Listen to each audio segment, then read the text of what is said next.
كان لكم جزاء وكان سعيكم مشكورا إنا لكم جزاء وكان سعيكم مشكورا إنا نحن نزلنا عليك القرآن تنزيلا إنا نزلنا عليك القرآن تنزيلا واصبر لحكم ربك ولا تطع منهم آثما أو كفورا واصبر لحكم ربك ولا تطع منهم آثما أو كفورا واذكر اسم ربك بكرة وأصيلا واذكر اسم ربك بكرة وأصيلا ومن الليل فاسجد له وسبحه ليلا طويلا ومن الليل فاسجد له وسبحه ليلا طويلا إن هؤلاء يحبون العاجلة ويذرون وراءهم يوما ثقيلا إن يحبون العاجلة وراءهم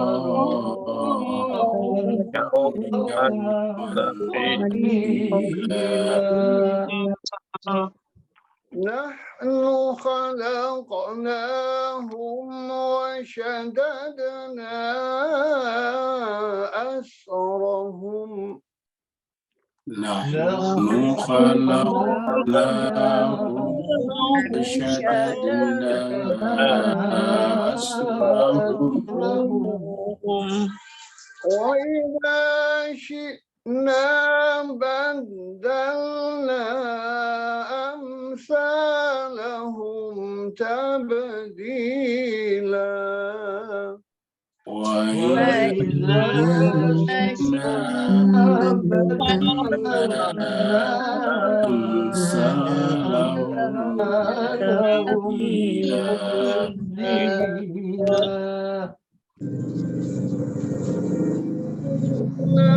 هذه تذكرة فمن شاء اتخذ إلى ربه سبيلا إن تذكرة من شاء اتخذ إلى ربه سبيلا وما تشاءون إلا أن يشاء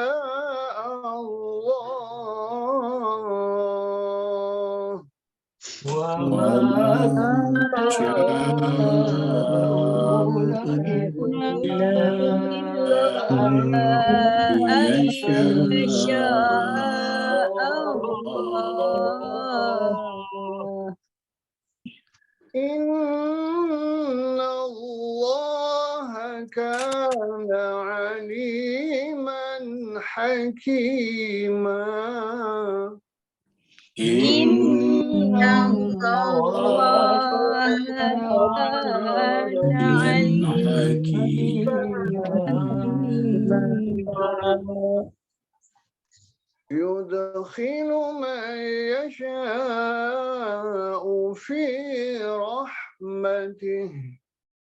يدخل من يشاء في رحمته والظالمين أعد لهم عذابا أليما. والظالمين أعد لهم عذابا أليما. صدق الله العلي العظيم. صدق الله العلي العظيم. اللهم صل وسلم وزد وبارك على رسول الله وآله الأطهار على رسول الله وآله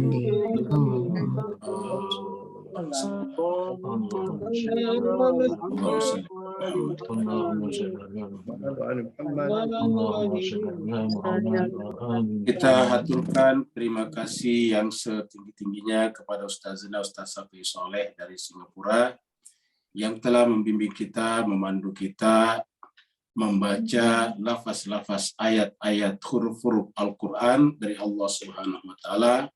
Semoga Allah SWT senantiasa memandang beliau dengan pandangan penuh cinta dan kasih sayang dan menjadikan beliau sebagai bagian daripada rahmatnya di seluruh alam semesta. Amin. Begitu juga Bapak Ibu semuanya, semoga dengan keikutsertaannya tadi membaca, melafazkan ayat-ayat Allah Subhanahu wa Ta'ala menjadi simpanan yang penting bagi Bapak Ibu semuanya di sisi Allah SWT. Ketika pada saat itu tabungan satu-satunya yang bermanfaat adalah tabungan amal soleh. Kita teruskan surat 76 kita, surat Al-Insan yang berarti manusia, dan malam ini adalah merupakan pertemuan terakhir untuk surat Al-Insan. Surat ini turun di Madinah, maka disebut dengan Madaniyah. Jumlah ayat 31 ayat, dan tadi kita sudah mentadarusi sampai ayat 31 tadi, dan sebentar lagi kita akan tadabbur ayat 21 sampai 31. Pada pertemuan kita yang lalu kita sudah sampai di ayat 20, di mana Allah SWT menjelaskan tentang orang-orang hamba-hamba Allah yang berhasil mendapatkan predikat ahli surga, ahli kebahagiaan, ahli keindahan nanti di akhirat. Maka Allah SWT mengatakan yang mereka rasakan di sana adalah kenikmatan saja. Di dalam ayat 20 Allah SWT berfirman, A'udzubillahi minasyaitonirrajim, Bismillahirrahmanirrahim, wa idza ra'aita. Dan seandainya atau apabila engkau melihat. Kenapa menggunakan kata apabila? Karena kita sekarang belum melihat. Tapi seandainya, jika ra'aita, Anda kata ayat ini melihat, sama di sana, maksudnya penduduk atau ahli surga, ahli kenikmatan, ahli kebahagiaan. Ra'aita, kamu pasti akan melihat mereka na'iman, penuh dengan kenikmatan. Jadi kehidupannya ditaburi dengan kenikmatan. Tidak ada lagi hidupnya kecuali kenikmatan. Tidak ada lagi realitasnya kecuali kenikmatan. Wa mulkan kabira, dan juga kerajaan yang besar. Kerajaan dalam pengertian bebas. Karena kalau kita menjadi pemilik kerajaan, tentu kita bebas. Jadi yang namanya pemilik kerajaan atau raja itu adalah bebas. Coba misalnya kita lihat di Inggris menggunakan sistem kerajaan, semua warga negaranya kalau bepergian pakai kendaraan harus pakai SIM, harus pakai surat izin mengendarai atau mengemudi. Ya, semacam license card kalau di bahasa Inggris ya. Nah, jemaah sekalian berbahagia, tetapi dikecualikan satu, kecuali raja atau ratu. Jadi raja ratu itu tidak berlaku, tidak diwajibkan surat izin berkendara, surat izin mengemudi. Sehingga raja atau ratu kemanapun mereka berkendaraan, polisi tidak boleh menahan dan menanyakan surat izin mengemudinya. Kenapa? Karena namanya saja raja, namanya ratu. Nah, hal yang sama terjadi nanti di akhirat. Kata-kata mulkan kerajaan artinya di sanalah terjadi kebebasan yang sebebas-bebasnya yang disebut dengan mulkan kabira. Kenapa kabira? Karena tak terbatas. Di ayat yang dikatakan luasnya sorga sama dengan seluas langit dan bumi. Arduha ka ardus samawati wal ard. Luasnya seperti luasnya langit dan bumi. Kita di dunia ini jangankan alam semesta samawat, bumi saja belum pernah kita datangi semuanya. Saya kira Bapak Ibu sekalian, di muka bumi ini tidak ada orang, satu manusia yang pernah mendatangi seluruh bagian bumi. Paling mendatangi bagian-bagian tertentu, beberapa negara misalnya. Tapi datang ke seluruh penjuru-penjurunya, ke bagian-bagian negara tersebut, dan di seluruh negara di dunia tidak pernah ada yang mampu melakukan itu. Kenapa? Karena kita terbatas pada waktu. Nah, kita juga pada pertemuan yang lalu juga mendapatkan informasi baru ataukah perluasan makna dari pertanyaan dari Ibu Kam, yaitu bahwa saja ayat ini juga bisa bermakna akhir zaman.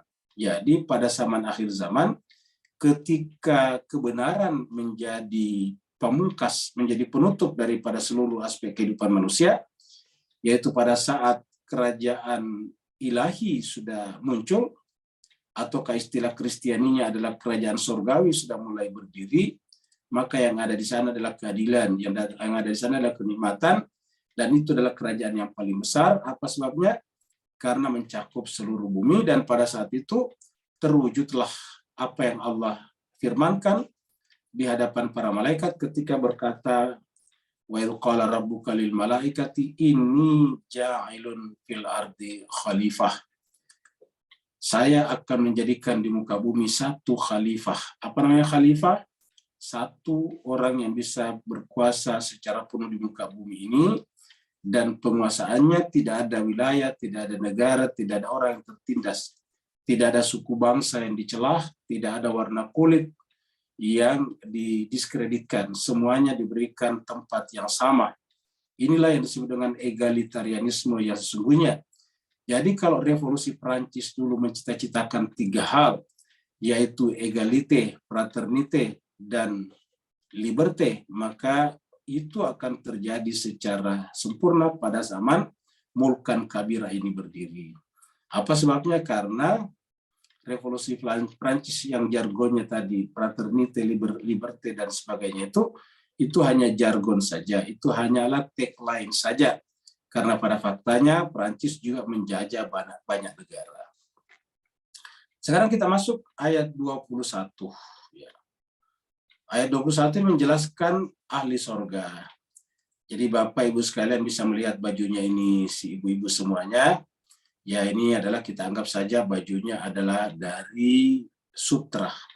Kalau sutra itu lembut, tidak bisa berlipat-lipat, ya. Tidak bisa mengkerut. Ya, lihatlah bajunya si ibu-ibu seperti ini adalah kurang lebih seperti itulah kalau dia sutra, dia tidak bisa berlipat, tidak bisa kusut, ya. Allah SWT berfirman, al-aliyahum siyabus sundusin. Mereka pada saat itu semuanya aliyahum, memakai siyabus sundusin, pakaian yang terbuat dari sundus. Sundus itu artinya sutra halus.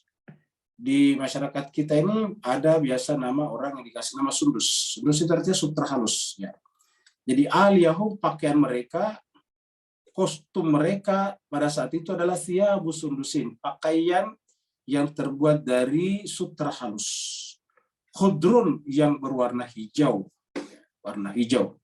Kenapa sering disebut pakaian ahli surga itu hijau? Ya, apakah hijau beneran? Lain soal. Kalau hijau beneran kan berarti tidak bebas. Tapi sebetulnya Allah ingin menjelaskan bahwa khudrun itu bermakna hijau, artinya kehidupan. Yang namanya kehidupan kan tandanya hijau, Pak Bu sekalian. Jadi kalau sudah berlalu masa summer, masa musim panas, lalu kemudian musim hujan muncul, kalau di dua musim seperti kita di daerah Khatulistiwa, maka yang terjadi adalah semua yang tadinya kering kerontang tiba-tiba jadi hijau kembali, dan itu menunjukkan kehidupan kembali telah datang. Petani-petani kemudian mulai menggarap sawahnya. Tukang-tukang kebun kembali menanam pohon-pohonnya. Dan semua orang sudah mulai seakan-akan happy kembali, sudah mulai ceria kembali, sudah mulai kelihatan menyambut hidup sebagai sebuah kehidupan yang sesungguhnya. Itu khudrun. Dan khudrun ini makanya disebutkan berasal dari pohon, kalau kita lihat. Jadi kalau kita baca surat Yasin itu, khudrun itu mengalir dari dalam pohon. Ya, jadi hijau itu artinya dari pohon. Apa artinya pohon? Kehidupan. Ya, kalau kita lihat sini, surat surat Yasin. Ya, kalau kita buka surat Yasin 36 ayat-ayat terakhir. Jadi kita lihat di sini di ayat surat Yasin.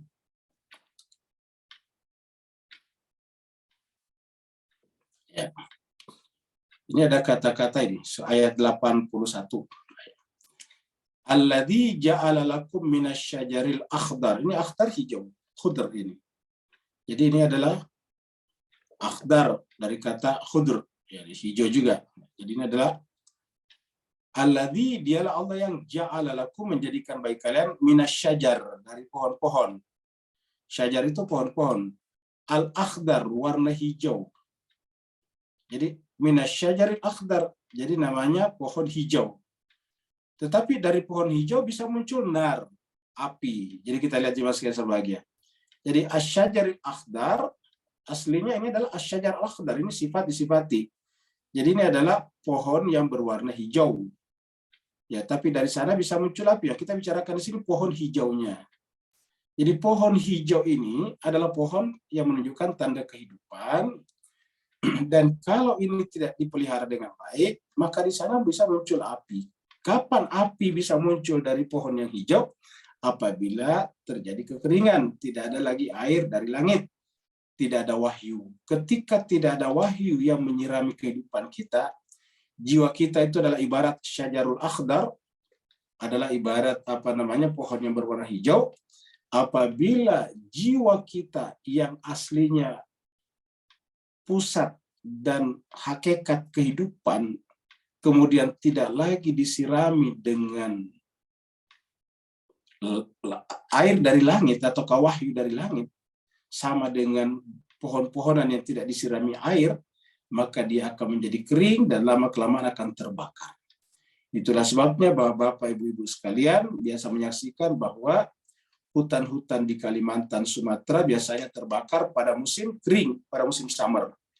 Apa sebabnya? Pada saat itu kering di mana-mana, tidak ada air turun dari langit, maka kemudian dengan gampang terbakar. Tapi itu tidak kita saksikan apabila sedang musim hujan. Kalau musim hujan yang yang sangat tinggi frekuensinya, kita tidak menyaksikan ada api keluar dari hutan-hutan itu. Nah, begitulah Allah menjelaskan di sini bahwa pada saat itu mereka berpakaian khudrun, hijau. Artinya ini adalah merupakan imbalan yang mereka terima selama di dunia. Karena selama di dunia, orang ini juga adalah menanamkan kehidupan pada setiap manusia. Jadi, aliyahum thiyabu sundusin khudrun wa istabrakun. Jadi pada saat itu, di akhirat kita mendapatkan pakaian halus yang berwarna hijau. Apa sebabnya, Pak Bu sekalian? Karena selama di dunia itu, pertama akhlaknya halus, tidak gampang tersinggung, tidak gampang terprovokasi, tidak gampang kusut, pada saat yang sama justru menjadi katalisator kehidupan. Bukan sebaliknya, bukan menjadi katalisator kehancuran kehidupan. Jadi yang bersangkutan adalah menjadi agen kehidupan, agen perubahan menuju kepada yang lebih baik dan terus lebih baik, bukan sebaliknya. Jadi di dunia mereka menjadi penjamin kehidupan. Makanya pernah kita sampaikan yang namanya orang mukmin itu adalah orang yang orang lain aman dari tangan dan lisannya, kata Nabi. Jadi orang mukmin itu adalah orang yang orang lain aman dari tangan dan lisannya. Muslim sama juga, orang yang selamat, orang lain selamat dari tangan dan lidahnya. Nah, karena orang lain aman, orang lain selamat dari tangan dan lidahnya, yang bisa disimpulkan orang itu adalah penjamin kehidupan dirinya dan orang lain. Kehidupan itu kita artikan dengan khudrun.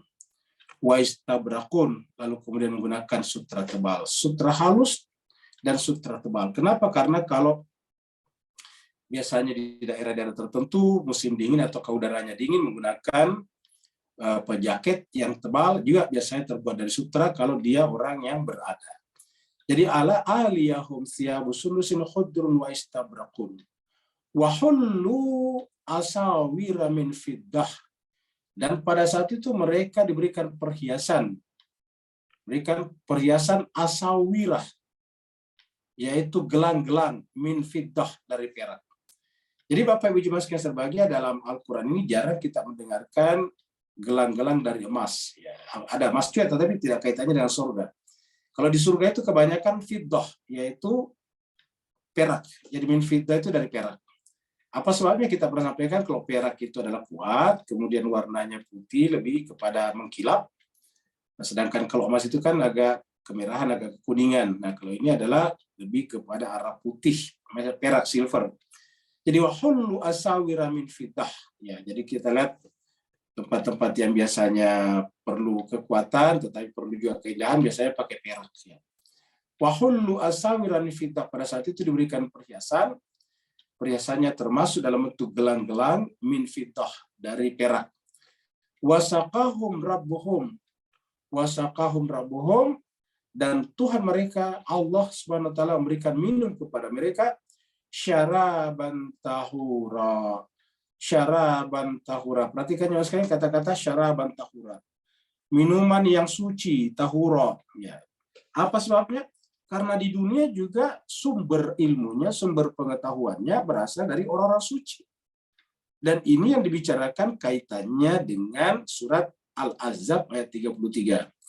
Innama yuridullah liyudhiba ankum rijsa ahlal bait wa yutahhirakum tathira. Ini dari kata tahur. Yutahhirakum tathira. Jadi Al-Quran bukan saja menyuruh kita mengikuti, bernaung di bawah pohonnya insan manusia suci, tetapi Allah juga menjelaskan siapakah insan manusia suci itu. Allah sudah menjelaskan innama yuridullah liyudhiba ankum rijsa ahlal bait wa yutahhirakum tathira. Jadi sudah disampaikan di situ bahwa hanya saja Allah SWT ingin menghilangkan, yaitu kotoran-kotoran ar-rijs. Dari mana? Dari kalangan, dari jiwa, dari diri ahlul bait. Bukan hanya dihilangkan, liyudhiba. Kata-kata liyudhiba ankum itu sudah cukup sebetulnya, karena liyudhiba ankum artinya menghilangkan, membersihkan dari berbagai macam jaza, yaitu berbagai macam rijs, ya, kotoran-kotoran. Tetapi dipertegas kembali wa yutahhirakum tathira. Kata-kata yutahhirakum tathira ini satu kalimat juga, kalimat pendek, tetapi juga ada taukidnya. Jadi pengulangan itu taukid. Yutahhirakum tathira. Dan dia mensucikan kalian tathira. Tathira itu pengulangan untuk menunjukkan taukid, namanya penguatan. Mensucikan kalian dengan sesuci-sucinya. Jadi sudah ada kata-kata hilangkan, melepaskan ar-rijs, kotoran-kotoran jiwa dari kalian. Siapa kalian? Ahlal bait. Baru kemudian diulangi lagi wa yutahhirakum tathira, dan mensucikan kalian dengan sesuci-sucinya. wa yutahhirakum tathira. Mensucikan kalian dengan sesuci-sucinya. Seperti itu. Yutahhirakum tathira. Ya, seperti itu. Nah, dengan demikian sudah jelas kemana arahnya nih. Syaraban tahura. Jadi karena di dunia dulu mereka minum dari minuman yang suci. Karena mereka minum dari minuman yang suci, maka mereka di akhirat juga minum dari tempat minumnya orang suci. Ini kita sudah bahas di surat sebelumnya, surat Al-Insan. Innal abrara yashrabuna. Ini kata-kata syaraban ini dari kata yashrabuna. Syaraban ini adalah isimnya, kata bendanya. Yashrabuna fi'il mudhari'nya. Innal abrara yashrabuna min ka'sin kana mizajuha kafura. Ainan yashrabu biha ibadullah yufajjirunha tafjira. Maka kemudian ini mulai kembali, mereka para ahli surga ini adalah, dan karenanya dia hijau menjadi penjamin kehidupan, bukan perusak kehidupan, karena sumber kehidupan mereka, air kehidupan mereka adalah syaraban tahura, adalah minuman yang suci. Kata-kata tahura itu tersucikan sebetulnya, tahura. Ya. Jadi syaraban tahura, minuman yang tersucikan. Nah, seperti itu.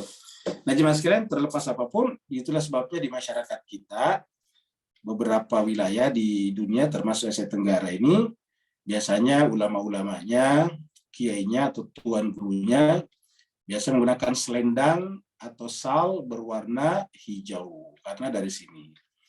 Ya, belum lagi dengan nabi yang dianggap mengajarkan hal-hal rohani juga disebut dengan nabi hijau, nabi Khidir. Ya. Nabi yang berjumpa dengan Nabi Musa yang disebut dengan nabi Khidir itu artinya hijau. Ya, jadi katanya salah satu tanda orang yang pernah berjumpa Nabi Khidir itu selendangnya selendang hijau, kata mereka. Wallahu alam ya. 22 sekarang. Nah, jadi jemaah sekalian berbahagia, ini adalah ilustrasi ahli surga. Ya, mereka di sana hanyalah menikmati saja apa yang mereka rasakan di dunia. Di sana mereka minum karena sumber minumannya juga di dunia adalah minuman yang tadi tahura. Inna hadza kana lakum jazaan. Semua itu dia nikmati sebagai jaza balasan. Sebagai jaza balasan. Inna hadza kana lakum, sungguhnya ini bagi kalian semuanya, kana lakum jazaan. Jadi kata-kata kana ini menunjukkan bentuk lampau. Jadi artinya bisa kita artikan bahwa imbalan ini adalah konsekuensi ataukah hasil dari yang dulu kalian kerjakan. Inna hadza kana lakum jazaan. Ini jaza. Jasa sudah menjadi bahasa kita di Asia Tenggara, bahasa Melayu. Jasa. Kalau di bahasa Indonesia Z, bukan jaza tapi jasa ya. Di rumah jadi S, jasa. Jadi inna hadza kana lakum jazaan wa kana sa'yukum mashkura. Dan usaha kalian di dunia, sa'yukum itu usaha. Karena sa'yukum usaha kalian mashkura, diterima. Sa'yukum mashkura. Kata mashkura itu diterima oleh Allah Subhanahu wa taala. Jadi disyukuri artinya diterima oleh Allah SWT. Diakui kalau di sini terjemahnya nih. Diakui. Jadi dibenarkan, diterima oleh Allah SWT. Kata-kata sa'yukum dari kata sa'i. Makanya kita lihat di dalam ibadah umroh dan haji kita, di sana di Masjidil Haram ada dua kegiatan utama. Pertama adalah tawaf dulu baru sa'i. Tawaf dulu baru sa'i. Bukan sa'i dulu baru tawaf. Tawaf baru sa'i. Tawaf itu artinya menghadap kepada Allah dulu, yaitu tawaf di rumah Allah, Baitullah. Baru setelah itu kemudian pergi sa'i. Sa'i itu artinya apa? Mencari nafkah, mencari kehidupan. Jadi orang Islam itu tidak bisa memisahkan antara mencari kehidupan, nafkah, bekerja, berdagang, bertani, nelayan, dengan ibadahnya kepada Allah. Terbukti kalau kita haji dan umroh, kita tawaf di mana? Di rumah Allah, berkeliling 7 kali, tapi ini berputar-putar, karena berputar-putar itu artinya tidak ketahuan awal dan akhirnya.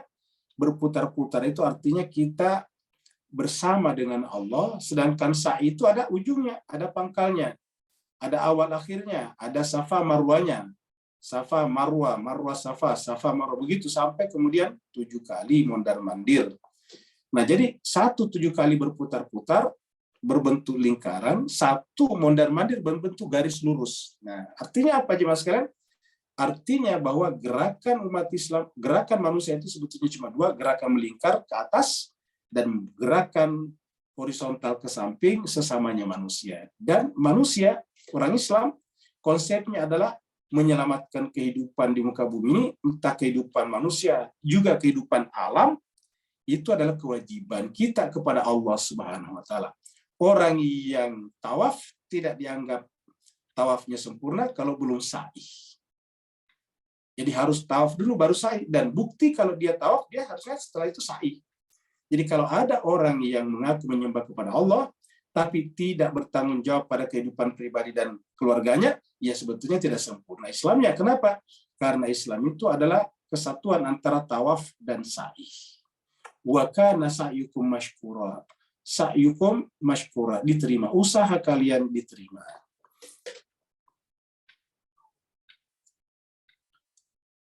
Apa sebabnya? Karena selama di dunia dulu mereka adalah orang-orang yang terpandu, terbimbing, terguide oleh Allah Subhanahu wa taala. Ingat, terguide, terbimbing oleh Allah.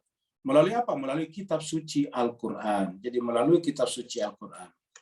Jadi inna nahnu nazzalna 'alaikal Qur'ana. Sungguhnya kamilah yang menurunkan kepada Muhammad, ya, kepada kita semuanya. Kamilah yang menurunkan kepadamu Muhammad, ilaika Al-Qur'ana. Jadi Al-Qur'an ini, turunkan Al-Qur'an, tanzila, berangsur-angsur. Kenapa berangsur-angsur? Supaya kita bisa memahaminya juga sedikit demi sedikit. Inna nahnu nazzalna 'alaikal Qur'ana tanzil. Jadi ada nuzul, ada tanzil. Kalau nuzul itu sekaligus, kalau tanzil adalah berangsur-angsur. Ini terjemahnya juga berangsur-angsur. Jadi tanzil itu adalah berangsur-angsur, nuzul adalah turun sekaligus. Jadi Al-Quran dua bentuknya. Pertama turun sekaligus ke dalam jiwanya Nabi, kemudian Nabi mengucapkan keluar, ingat, mengucapkan keluar berangsur-angsur selama 23 tahun kurang lebih, sesuai dengan konteks, sesuai dengan keadaan, sesuai dengan permintaan atau pertanyaan masyarakat. Jadi berangsur-angsur sesuai dengan keadaannya, sesuai dengan situasinya, sesuai dengan kondisi di lapangan. Jadi itu yang disebut dengan tanzil, berangsur-angsur. Jadi ke dalam jiwanya Nabi adalah nuzul, kemudian dari jiwanya Nabi keluar namanya tanzil. Jadi dua. Dari Lauhul Mahfuz kepada jiwanya Nabi nuzul, maka muncullah kata nuzulul Quran. Lalu kemudian ke masyarakat namanya tanzil. Inna nahnu nazzalna 'alaikal Qur'ana tanzila. Jadi kamilah menurunkan kepada Muhammad Al-Qur'an itu tanzila. Yang kita terima sekarang sebagai Quran adalah yang tanzil, yang berangsur-angsur turun, mulai daripada surat Al-Alaq, Iqra bismi rabbikal ladzi khalaq, dan seterusnya, Al-Mudaththir, Al-Muzammil, dan sebagainya. Lalu kemudian dirapikan ataukah dibandeling oleh malaikat Jibril menjadi mushaf yang dimulai dari Al-Fatihah, Al-Baqarah, Ali Imran, An-Nisa, Al-Maidah, kemudian Al-An'am, Al-A'raf, Al-Anfal, At-Taubah, dan seterusnya sampai nanti An-Nas. Jadi itu diturunkan secara mushaf, dalam bentuk mushaf Al-Quran. Ya. Jadi kesimpulannya jemaah sekalian, di 11 ayat terakhir ini banyak berbicara tentang Al-Quran. Jadi setelah berbicara tentang ahli sorga, kenapa mereka masuk ahli sorga? Tadi dikatakan syarabat tahura. Karena minumannya adalah minuman yang suci. Apa minuman sucinya itu? Al-Quran. Tapi Al-Quran sendiri itu tidak dalam bentuk tulisan waktu turunnya, tetapi kepada ka alaika. Jadi ka-nya ini akan selalu ada sebetulnya. Jadi ka-nya ini artinya inilah Al-Quran yang asli. Al-Quran yang berbicara. Ini ka-nya. Alaika. Jadi kami menurunkan Al-Quran kepada artinya melalui kamu Muhammad. Tidak langsung dari awan, tidak langsung dari bulan tiba-tiba berbentuk sudah dijilid, sudah dibedeling, sudah disusun dengan baik seperti sekarang, berbentuk buku. Enggak seperti itu. Jangan kita bayangkan Al-Quran itu turun dari bulan, dari Mars, dari Jupiter, dari bintang-bintang, bukan. Al-Quran itu dari Allah, dari Lauhul Mahfuz, turun kemana? Kepada jiwanya Nabi. Jadi Al-Quran aslinya adalah jiwa Nabi. Al-Quran aslinya adalah Nabi itu sendiri. Itulah sebabnya dikatakan wa ma yantiqu 'anil hawa in huwa wahyun yuha. Karena tidak ada lagi isinya jiwanya Nabi kecuali wahyu, maka Nabi setiap berbicara yang dibicarakan pasti adalah wahyu. Wa ma yantiqu anil hawa in huwa illa wahyu yuha. Jadi Bapak Ibu yang yang rajin mengikuti tadabbur, kita sudah lihat dari berbagai surat-surat selalu pesan Al-Qur'an itu selalu pesan Allah di dalam kitab suci ini adalah Al-Qur'an. Karena seakan-akan memang sudah Allah tahu bahwa nanti Al-Qur'an itu ditinggalkan.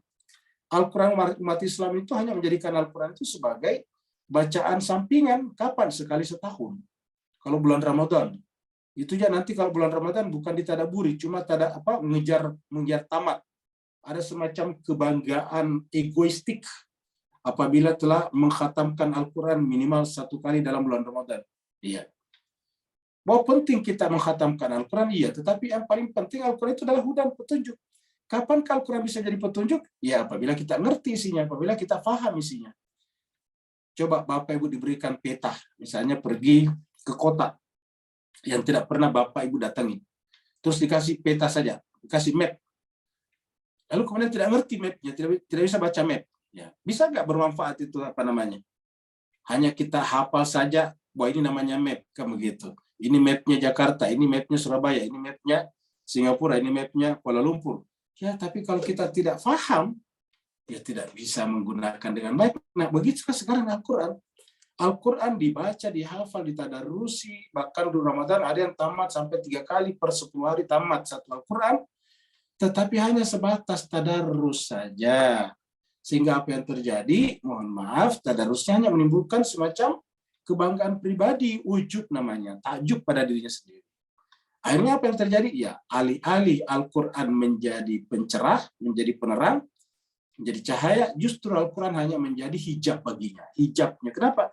Dia bangga, saya ini menamati Al-Quran per 10 hari. Sehingga kemudian menjadi hijab. Karena itu namanya ego, namanya takjub pada diri sendiri. Nah, kalau begitu bagaimana caranya? Tadarus harus dilakukan, tetapi harus disertai dengan tadabbur. Makanya kita di sini juga sekali mencoba menghidupkan kembali tadarus dan tadabbur. Kita menikmati dulu indahnya Al-Quran, dibacakan oleh ustadz-ustadz kita yang bacaannya bagus, bahwa Al-Quran itu benar-benar secara sastra indah, secara seni juga bagus. Tetapi setelah itu kita tadabburi, kita membaca isinya. Nah, itulah mencoba mendekati Al-Quran secara sempurna. Inna nahnu nazzalna 'alaikal Qur'ana tanzila. Kita bikin ilustrasi masjid karena ayat berikutnya berbicara tentang pentingnya kita selalu mengingat Allah Subhanahu wa taala. Fasbir li hukmi rabbika. Bersabarlah. Jadi bersabarlah, jadi sini kata sabar. Li hukmi rabbika, kepada hukum. Jadi kalau kita secara harafi mengartikan li untuk atau kepada hukum Tuhanmu. Bersabarlah kepada hukum Tuhanmu ini, hukmi rabbika, ya. Fasbir li hukmi rabbika, bersabarlah kepada hukum Tuhanmu. Apa itu hukum Tuhan? Nah, Bapak Ibu sekalian, ada 3 macam di sini yang harus kita patuhi hukum Tuhan. Kita ulangi lagi, ada 3 jenis hukum Tuhan. Ya, hukum Tuhan. Yang pertama, yang paling gampang, yang paling diketahui semua manusia adalah hukum alam. Semua orang tahu bahwa hujan itu turun dari langit. Ya. Turun dari langit. Kenapa? Ya karena ada gravitasi bumi. Itu adalah hukum. Jadi gravitasi bumi adalah merupakan hukum Tuhan. Yang disebut para ilmuwan, para saintis dengan hukum alam, natural law. Natural law itu kalau bahasa kitanya adalah hukum Tuhan. Ya, namanya sunnatullah. Jadi itu adalah hukum Tuhan sebetulnya. Hukum Tuhan yang pertama adalah hukum alam. Kalau bapak-bapak, ibu-ibu semuanya meletakkan sepanci air di atas kompor yang menyala, lama-kelamaan air itu panas dan mendidih. Nah, itu hukum alam. Ada kadar batas panasnya, baru kemudian dia mendidih. Ya, jadi ada namanya batas didihnya. Jadi dia mendidih. Nah, itu hukum Tuhan. Air manapun kalau mencapai itu dia akan mendidih. Kemudian pada tingkat tertentu sebelum mendidih bahkan sudah menguap. Ya, menguap itu artinya terurai hidrogen dan oksigennya menjadi masing-masing gas sehingga dia bergerak ke atas. Ya, karena dia ringan. Nah, jadi itu adalah hukum namanya semuanya. Kita rasakan tambah lama kita tambah tua, tambah lama kita tambah lemah badannya. Ya, itulah hukum Tuhan. Jadi kita semua hukum Tuhan. Setelah siang muncul malam, setelah malam muncul siang. Begitulah seterusnya berputar-putar. Kehidupan kita walaupun 100 tahun, 200 tahun tetap hanya dua macam saja, siang malam, siang malam. Tidak ada lebih dari itu. Nah, apa itu? Itu namanya hukum Tuhan. Itu namanya hukum alam. Itu yang pertama. Jadi hukmi rabbika itu, hukum Tuhan itu pertama adalah hukum alam. Kita sebut dengan natural law. Yang kedua adalah hukum akal. Hukum akal itu, jika maka, itu adalah hukum akal namanya itu. Kalau begini maka akan terjadi begini. Nah, itu namanya hukum akal.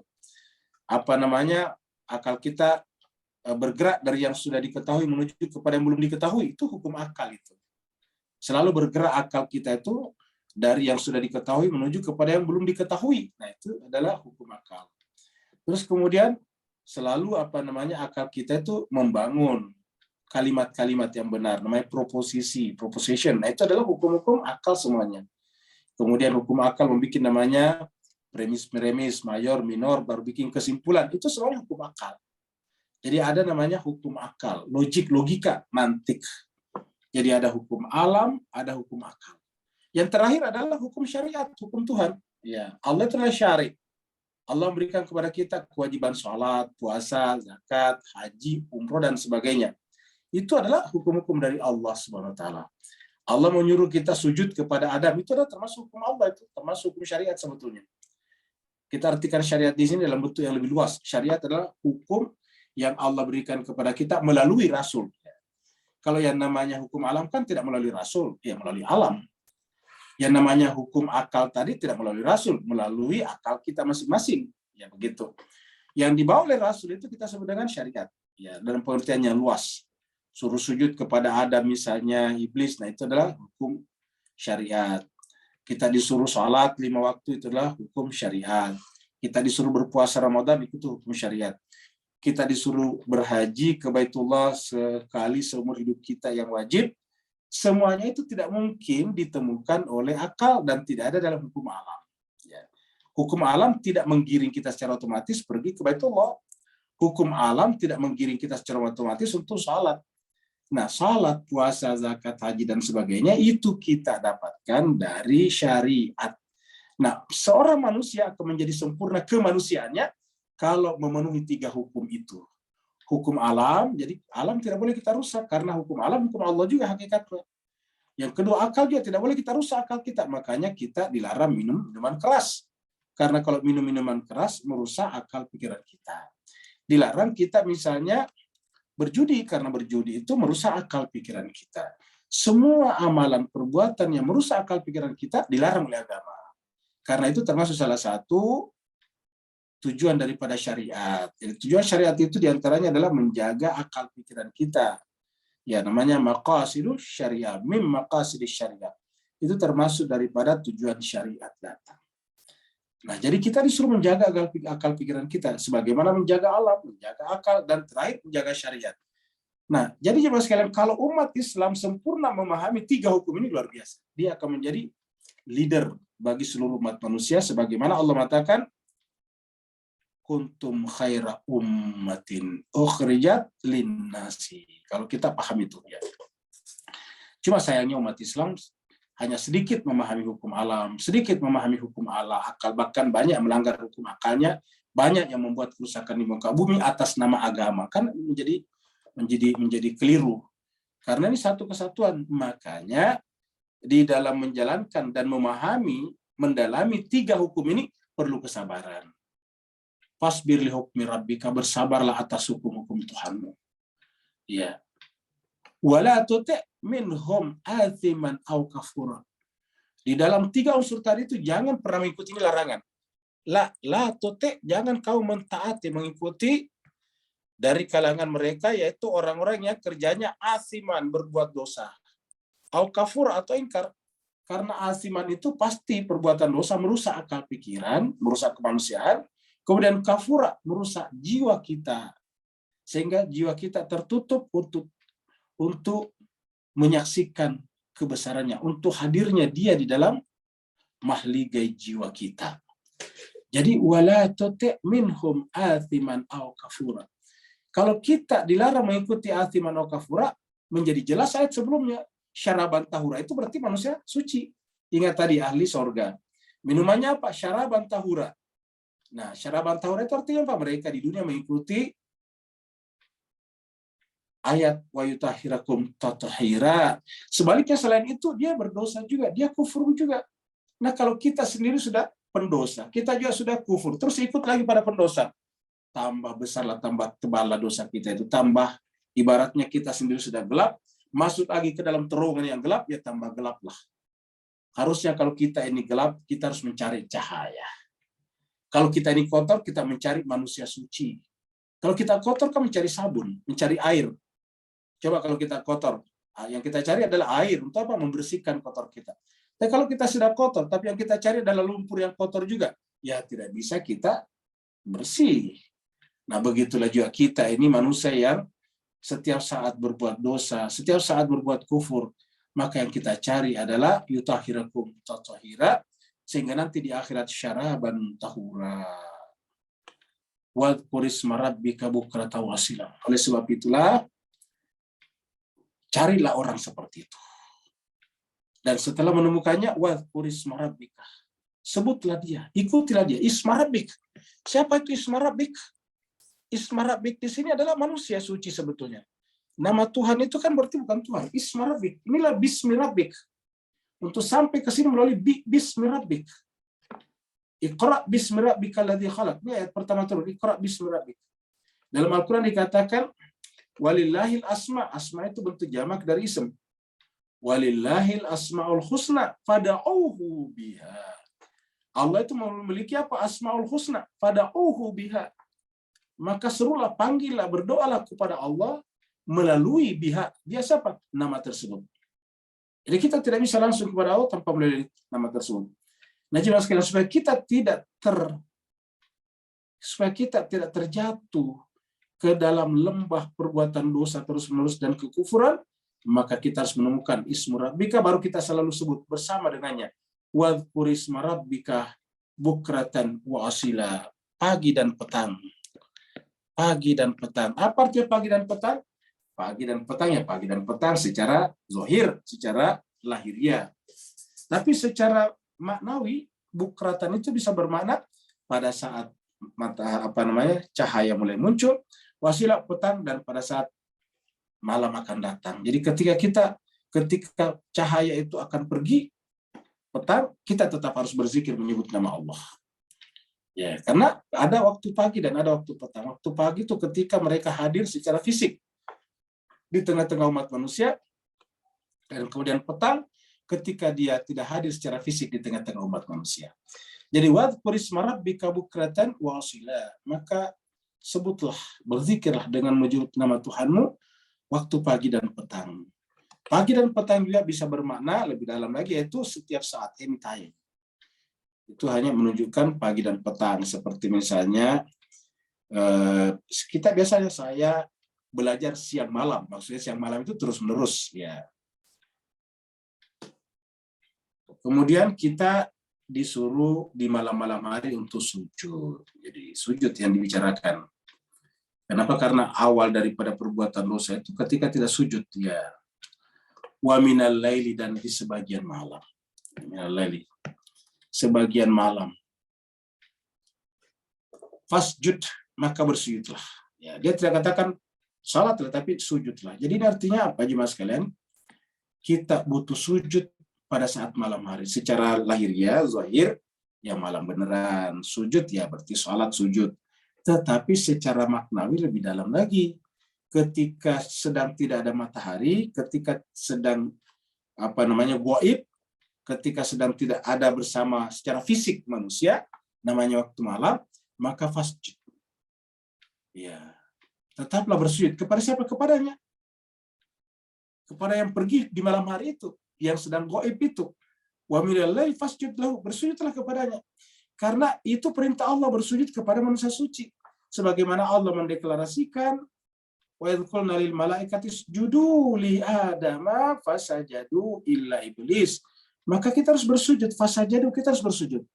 Kalau kita tidak sujud, berarti kita sama dengan iblis. Illa iblis aba wastakbara. Jadi wa minal laili, di ketika sedang tidak bersama manusia secara fisik, kita sebut itu waktu malam, maka bersujudlah kepadanya. Ya. Bisa juga bermakna malam itu adalah kita ini kehidupan di alam materi itu sama dengan malam. Karena materi itu sebetulnya adalah hijab, menghalangi kita dari menyaksikan Allah. Misalnya kita menyaksikan kupu-kupu, ya kita seakan-akan menyaksikan kupu-kupu. Hanya orang yang belajar irfan atau belajar hikmah yang bisa merubah, mentransendensikan namanya, bahwa ketika menyaksikan kupu-kupu, hakikatnya menyaksikan Allah. Tapi mayoritas manusia menyaksikan kupu-kupu, ya kupu-kupu. Menyaksikan air turun dari langit, ya menyaksikan air turun dari langit. Menyaksikan awan berarak di atas kepala, menyaksikan awan. Jarang di antara manusia ketika menyaksikan semuanya itu, hakikatnya menyaksikan Allah SWT sebagai sumber dari segala semua sesuatunya. Sebagai sumber eksistensi daripada benda-benda kita sebutkan tadi. Jadi wa minal laili fasjud lahu wasabbihhu, dan bertasbihlah kepadanya. Lailan tawila, di malam yang panjang, karena kehadirannya belum tentu kita tidak ada yang tahu. Jadi kita saja sebut lailan tawila. Wasabbihu, bertasbihlah kepadanya malam yang panjang. Nah, jadi jemaah sekalian berbahagia, di dalam Al-Quran berkali-kali sebut kata sujud ini kalau malam. Ya, jadi kata-kata, ada juga memang ayat salat malam, ada juga. Wa minal laili fatahajjad bihi, dan di sebagian malam bertahajudlah, itu ada. Wa minal laili fatahajjad, dan tahajud itu kan salat tahajud. Tetapi di dalam Al-Quran yang cukup banyak adalah bersujud. Ya, sujud. Kita misalnya bisa melihat juga di dalam surat surat, kita bisa menyaksikan di dalam surat 25 ya, ini 64. Jadi kita baca dari 63. Wa ibadur rahman alladzina yamshuna 'alal ardi, dan hamba-hamba Allah yang Rahman, alladzina yamshuna 'alal ardi, yang berjalan di muka bumi haunan, merendah, ya humble. Wa idza khatabahumul jahilun, kalau mereka disapa, diganggu oleh orang-orang jahilun, qalu, mereka berkata salama. Qalu salama, mereka mengucapkan kata-kata yang mendatangkan kedamaian. Siapakah mereka ini disebut dengan ibadur rahman di sini? Ibadur rahman berarti ibadullah. Ingat ayat kita di surat Al-Insan? Ya. Innal abrara yashrabuna min ka'sin kana mizajuha kafura aina yashrabu biha ibadullah. Ibadullah artinya ibadur rahman. Ya, jadi ibadur rahman. Siapakah ibadur rahman itu? Alladzina walladzina, yaitu orang yang yabituna, melewati malam-malamnya. Yabituna itu melewati malam-malamnya. Bata yabitu itu melewati malam. Ya. Makanya biasa kalau orang pergi satu malam atau beberapa malam, tetapi kegiatannya adalah misalnya beribadah kepada Allah di malam hari, entah salat tahajud, baca Quran, atau berdiskusi, maka disebut dengan mabit. Jadi mabit. Ya, dari kata mabit itu artinya dari kata bata, yabitu.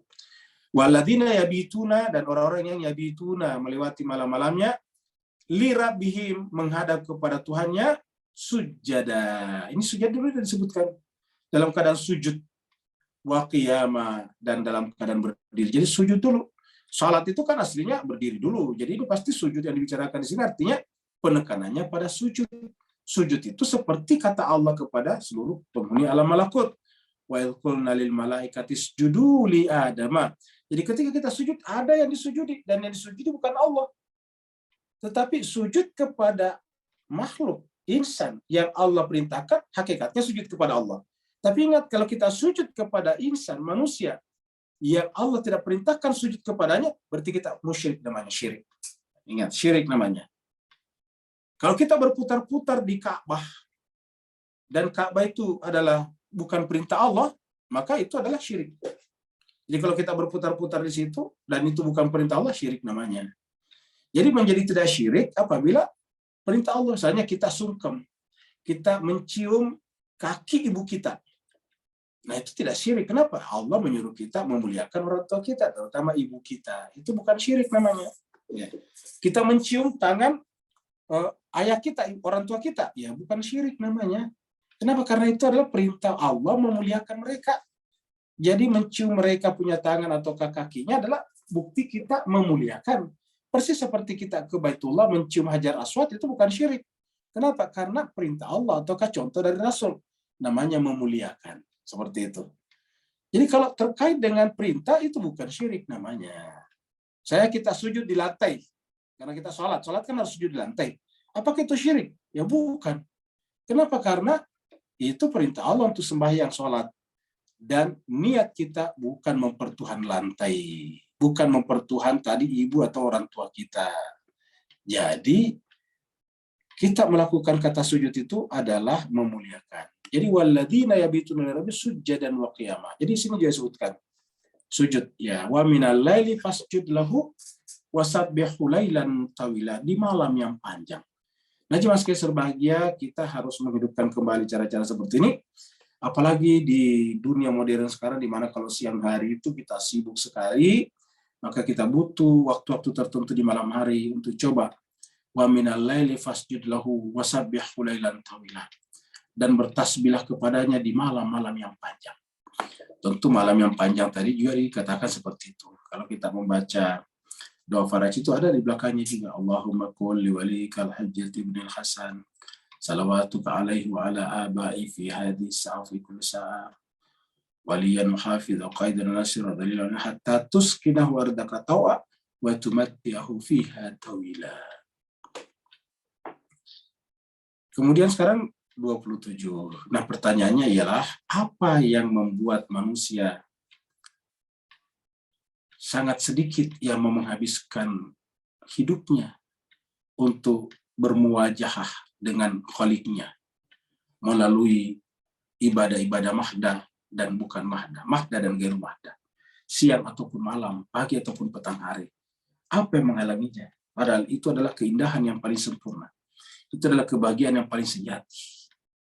Penyebabnya kata ayat berikut ini adalah karena manusia itu gampang sekali terpancing, gampang sekali tiba-tiba jiwanya terpukau dengan berlian-berlian seperti ini, permata-permata seperti ini. Coba, padahal ini kan batu-batu, Pak Ustaz. Jadi manusia itu terbuat dari tanah dan air, lalu ditiupkan ruh Allah pada dirinya. Ingat, manusia itu punya berlian yang paling berharga yang tidak ada pada hewan dan batu-batuan manapun juga, itu akal pikirannya.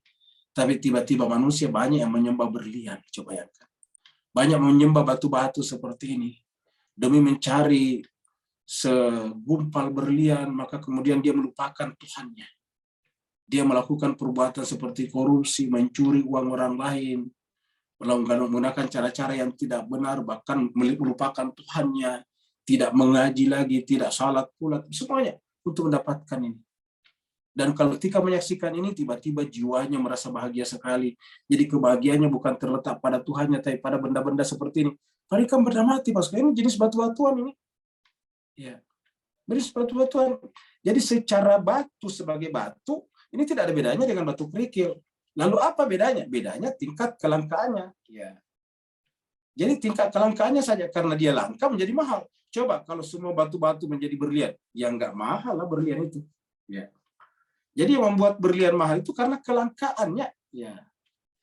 Kalau dia tidak langka, ya tidak mahal. Ya. Coba kalau semua batu-batu gunung itu berlian, ya batu-batu yang ada di sungai berlian, ya nggak mahal. Kenapa? Semua orang bisa dapat kan? Ya, jadi seperti itu. Nah, jadi jemaah sekalian berbahagia, kelangkaannya, ingat, kelangkaannya bukan karena kepentingannya. Apa kepentingannya bagi kehidupan manusia? Tidak ada. Mana lebih penting berlian daripada udara? Jauh lebih penting udara. Bapak Ibu tutup hidungnya 10 menit, sudah lewat. Sudah meninggalkan dunia. Artinya apa? Begitu pentingnya udara bagi kehidupan. Tetapi apakah ada harganya udara? Tidak ada. Ya. Tidak ada harganya udara. Kita bisa menghirup kapan saja, berapa saja setiap hari. Iya. Jadi artinya apa? Yang mahal itu belum tentu substantif. Yang mahal itu belum tentu penting. Yang mahal itu belum tentu bermanfaat bagi manusia. Nah, disinilah emosi manusia dipermainkan, termasuk dalam hal seperti ini. Orang tiba-tiba bangga kalau pakai cincin berlian. Orang tiba-tiba bangga kalau pakai kalung berlian. Tiba-tiba dia melayang. Dia tiba-tiba Seakan-akan yang menentukan harga dirinya adalah batu-batu yang sebetulnya secara material tidak punya nilai apa-apa. Ya. Tiba-tiba dia melupakan bahwa dirinya itu punya kekuatan yang luar biasa. Itu apa? Ruh Allah. Allah mengatakan wa nafakhtu fihi min ruhihi. Itu sebabnya Allah berfirman, inna haula'i, orang-orang yang meninggalkan tadi, yang Allah inginkan kita bangun di malam-malam hari, sujud dan bertasbih kepada Allah, lailan tawila, banyak orang yang meninggalkan itu. Mereka tiba-tiba tidak sujud kepada manusia suci yang Allah amanahkan kepada kita, karena inna haula'i yuhibbunal ajilah. Mereka mencintai hal-hal yang sifatnya sesaat. Ajilah ini kita artikan sesaat. Inna haula'i yuhibbunal ajilah. Mereka lebih mencintai yang ajilah. Cobalah Bapak Ibu sekalian, kalau berkaitan dengan kenikmatan dunia, orang bisa mengeluarkan uang berapapun juga. Tapi kalau orang berkaitan dengan memahami kalimat-kalimat Allah, Al-Quran, kitab suci, sangat sedikit orang mau berkorban, Bapak Ibu jemaah sekalian. Sangat-sangat sedikit. Ya. Bahkan mengorbankan waktunya pun jarang yang mau. Ya, tapi coba kalau kita tiba-tiba mengumumkan di WA dimanapun juga, kita umumkan di medsos, bahwa yang hadir majelis tadarus dan tadabbur Al-Quran akan mendapatkan berlian 1 karat. Wah, itu pasti tidak muat ini kita punya Zoom. Walaupun kita perbesar menjadi 10.000, tidak muat. Apa sebabnya? Kata Al-Quran, inna haula yuhibbunal ajilah. Mayoritas manusia itu, mohon maaf, mayoritas manusia itu senangnya kepada yang sifatnya sesaat. Wa yazaruna, dan meninggalkan wara'ahum, di belakang mereka, hal-hal yang berkaitan dengan kehidupannya nanti di akhirat ini. Suatu hari di mana pada hari itu justru yang paling bernilai berat. Hari yang paling berkualitas itu adalah justru akhirat. Sakila itu artinya paling berkualitas. Sakila itu berat dalam pengertian qualified. Makanya Al-Quran disebut dengan sakal. Taraktu fikum sakalain. Aku meninggalkan kepada kalian 2 sakal, 2 hal yang berat. Yaitu kitabullah wa itrati ahli baiti. Yaitu Al-Quran, kitab Allah, dan keluargaku, ahli baitku. Dan yang masuk surga itu adalah yang sakal. Fa'amma man saqulat mawazinuhu fahuwa fi 'aisyatir radiyah. Siapa yang amalnya sakal, berat, fa'amma man saqulat mawazin, timbangannya sakal, maka di tempat akhirnya nanti di akhirat adalah surga yang diridhoi. Tapi sayangnya Pak Bu sekalian, banyak orang memilih yang sekarang ini, ajil. Padahal kalau dia memilih tadi berlian daripada mengaji, memilih berlian daripada mempelajari kitab sucinya Allah, begitu dia meninggal dunia, berliannya diperbutkan orang. Bahkan anaknya bisa ribut gara-gara itu. Coba. Wa yadharuna wara'ahum yauman saqila. Mereka meninggalkan di belakang mereka hari yang sangat-sangat penting, yaitu hari akhirat.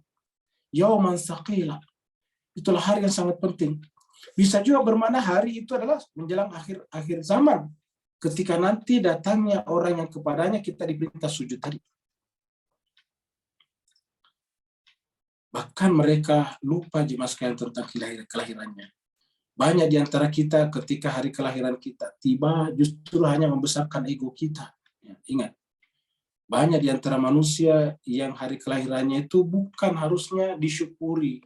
Bukan datang kepada Allah berterima kasih bahwa seluruh entitas yang menjadi pendukung daripada kelahiran kita itu dari Allah Subhanahu wa taala.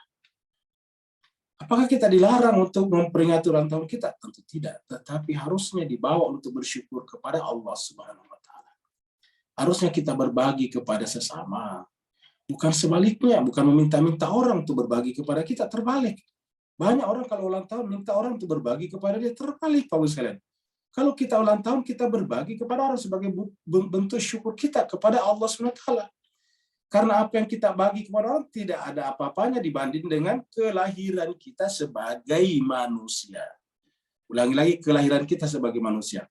Karena kelahiran kita sebagai manusia itulah menyebabkan kita dengan warga negara Indonesia, warga negara Singapura, warga negara Malaysia, warga negara Thailand misalnya, warga negara Amerika, Australia, dan sebagainya. Karena kita manusia, kita bisa disebut dengan suami, istri, anak, menantu. Coba kalau manusia, bukan manusia, nggak ada. Di dalam dunia hewan tidak ada istilah ini, besannya yang itu. Ya. Ini si sapi jantan ini suaminya yang itu betina. Nggak ada kayak gitu-gitu.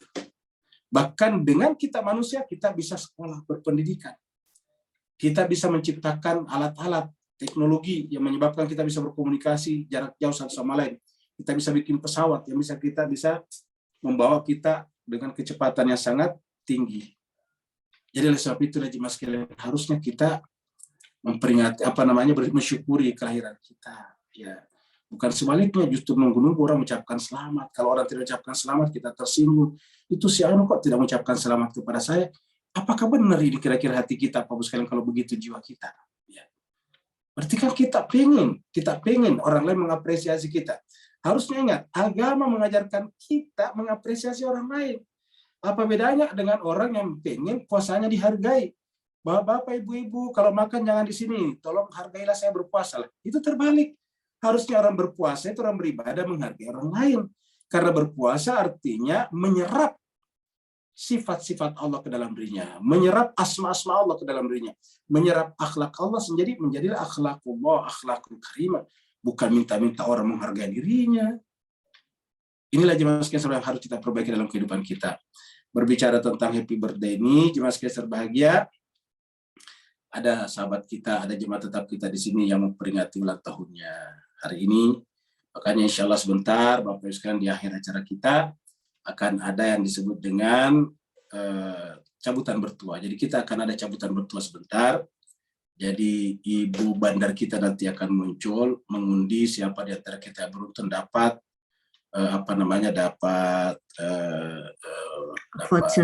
voucher apa tuh, isi handphone.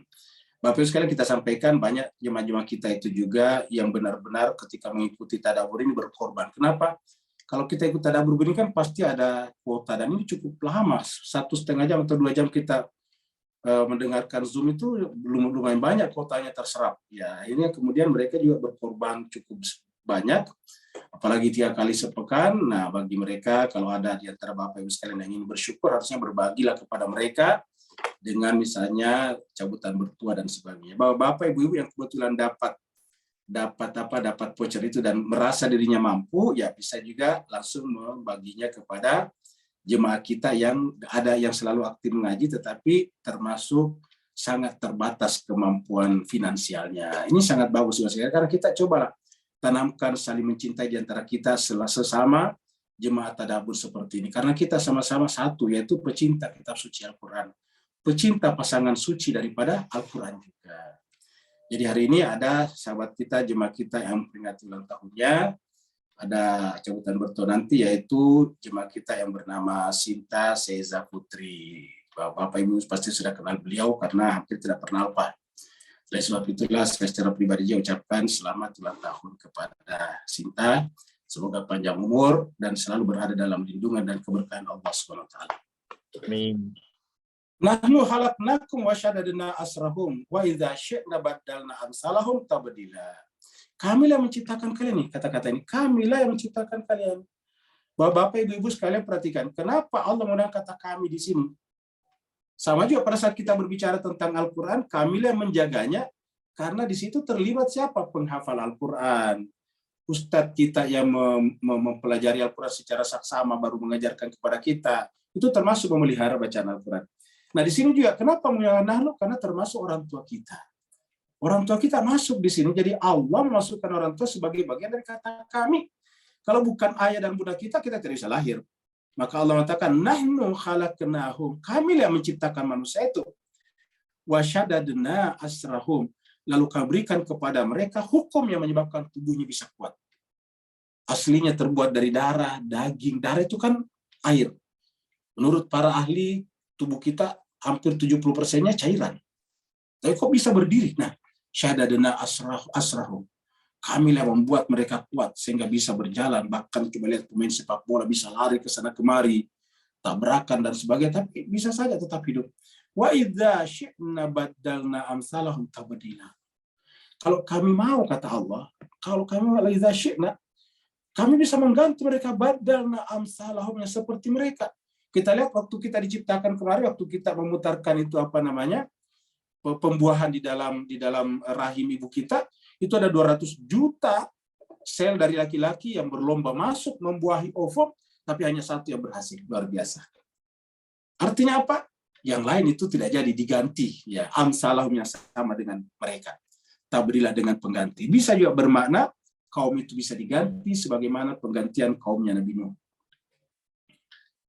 Kemudian inilah lagi-lagi Al-Quran Pak Bos sekalian. Jadi lagi-lagi Al-Quran selalu pesan Allah SWT. Jadi sudah beberapa surat yang kita lewati selalu bagian-bagian akhirnya mengamanahkan, mewasiatkan Al-Quran.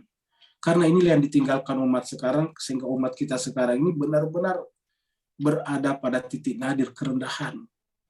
Bayangkan yang mendamaikan umat Islam justru orang tidak beragama, Pak Bos sekalian. Coba, ini kan sebetulnya kalau kita dengarkan, mohon maaf Pak Bos sekalian, banyak di antara kita yang bangga Iran dengan Saudi kembali sekarang sudah mulai rukun kembali. Tapi saya secara pribadi merasa sangat terpukul Pak Bos sekalian.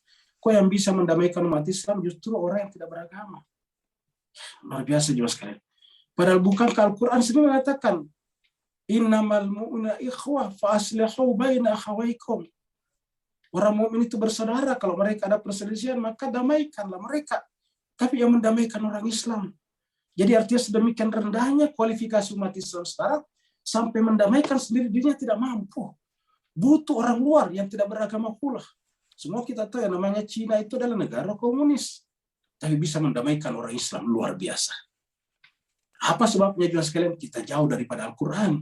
Makanya Al-Quran mengatakan, inna hadhihi tazkirah, ini adalah peringatan. Hadhi di sini adalah Al-Quran. Al-Quran ini adalah peringatan, tazkiratun. Tetapi hanya menjadi peringatan bagi mereka yang mau, faman sya'a ini. Sya'a siapa yang mau? Kalau dia mau mengambil pelajaran, maka tazkirah ini akan mengantarkannya kepada jalan menuju kepada Tuhannya. Ittahada ila rabbihi sabila. Siapa yang mengambil ini sebagai peringatan, sebagai pelajaran, maka Al-Quran akan ittahada, membawanya. Kita artikan ini membawanya. Ittahada ila rabbihi. Ya. Ittahada ila rabbihi akan membawanya kepada Tuhannya sebagai sabil, jalan. Jadi kalau kita ingin mencari jalan, ini tazkirah Al-Quran. Inna hadhihi tazkiratun. Al-Quran ini adalah pelajaran, kurikulum. Tetapi paman sya'a, maka yang harus diperbanyak adalah menjadikan kita berkehendak. Masa kita jemaah sekalian orang Islam yang aslinya adalah dalam Al-Quran disebut sebagai kuntum khaira ummatin ukhrijat linnas, tapi yang terjadi didamaikan oleh orang lain. Pak Bos sekalian, banyak di antara kita yang gembira, tapi menurut saya merasa sangat terpukul Pak Bos sekalian, kok umat Islam didamaikan oleh orang lain. Padahal Al-Quran mengatakan kuntum khaira ummatin ukhrijat linnas. Nabi yang mendamaikan orang-orang yang berseteru di Madinah. Nabi yang mendamaikan dua kelompok besar yang suka berantem di sana, yang suka ribut berperang, yaitu Aus dan Khazraj. Nabi yang mendamaikan mereka dengan kelompok-kelompok Yahudi dan Nasrani di sana. Kenapa? Karena kuntum khaira ummatin ukhrijat linnas. Tapi hari ini kita menyaksikan umat Islam didamaikan oleh orang lain. Dan hebatnya lagi, banyak umat Islam yang bangga dengan ini. Allah mengatakan inna hadhihi tadhkiratun faman syaa'a ittakhadha ila rabbihi sabila. Maka jemaah sekalian berbahagia, marilah kita kembali kepada Allah melalui Al-Quran. Kita tidak bisa mengenal Allah tanpa melalui Al-Quran. Wa ma tasya'una illa yasha Allah.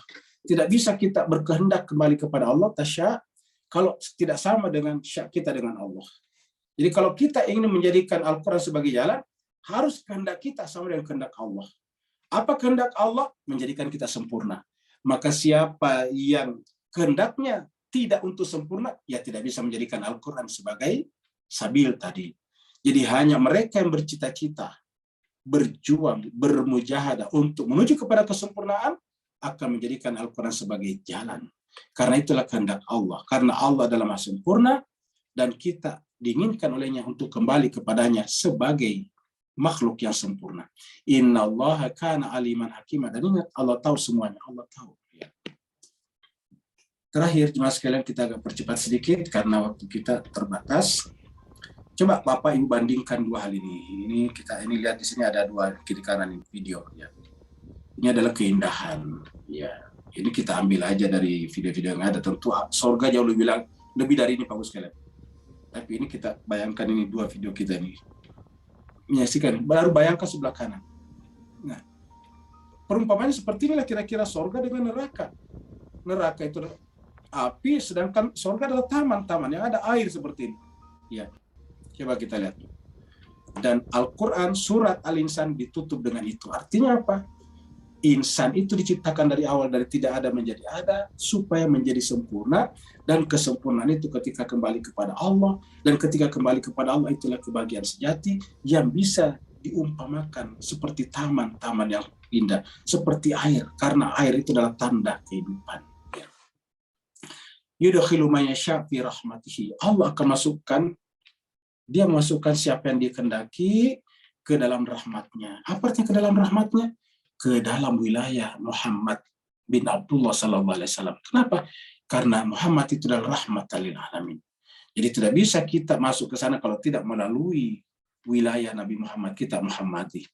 Wazalimina addalahum adzaban alima. Sebaliknya orang yang melawan rahmat Allah, itu melawan Nabi Muhammad dan wilayahnya, maka dia zalim. Namanya zalim, menzalimi dirinya sendiri. Dan Allah mengatakan wazalimina addalahum adzaban alima. Bagi orang zalim kami janjikan kepada mereka adab yang pedih. Bapak Ibu Jemaat sekalian berbahagia, inilah akhir daripada surat Al-Insan, berbicara lagi tentang Al-Quran, karena Al-Quran itu adalah fitrah manusia, fitrahnya insan, karena hanya dengan Al-Quran kita bisa terbimbing menuju kembali kepada kesempurnaan. Bapak Ibu sekalian, sebelum kita tanya jawab, kalau masih ada waktu nantinya, kita persilakan dulu bandar kita, Ibu Meli, Sri Gumati, untuk memutar roda keberuntungannya, dan kita ucapkan terima kasih kepada jemaah kita, yaitu Sinta Seiza Putri yang telah berkenan untuk berbagi dengan kita semuanya jemaah, dengan rezeki yang Allah berikan kepadanya. Semoga Allah memperpanjang usianya, memberikan keberkahan lahir dan batin, dan kepada Ibu Bandar kami persilakan dengan segala hormat. Terima kasih Ustadz atas waktunya. Baiklah Bapak Ibu jamaah Tadabbur Al-Quran yang dirahmati Allah. Alhamdulillah pada malam ini sahabat kita yang sedang berulang tahun ingin berbagi kebahagiaan bersama kita. Tadinya saya mau resign Ustadz jadi bandar. Tapi karena ada yang order lagi ya nggak apa-apa ya. Mumpung job lagi sepi. Bapak Ibu insya Allah pada malam ini akan ada 10 orang yang mendapat hadiah, namun bukan diamond ya. Insya Allah pulsa sebesar Rp50.000 dan 4 orang akan mendapatkan pulsa sebesar Rp100.000. Baiklah, untuk keberkahan acara malam hari ini, mari kita iringi dengan salawat ala Muhammad wa ali Muhammad. Allahumma shalli ala Muhammad wa ali Muhammad. Allahumma shalli ala Muhammad wa ali Muhammad. Baik, saya mulai.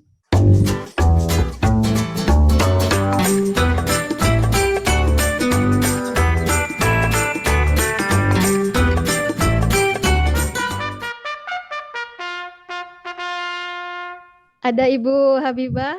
Selamat Yang Ibu. berapa ya? Yang 50.000 untuk 10 orang. Untuk yang kedua.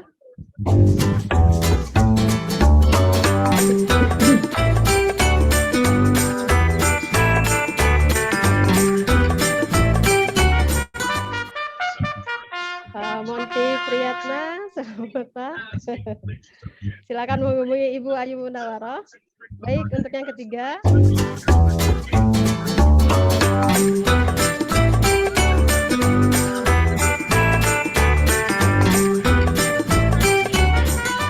Ya, ada Ibu Yati Sri. Selamat Bu Yati. Untuk yang keempat ya Bu Ayu ya. Iya.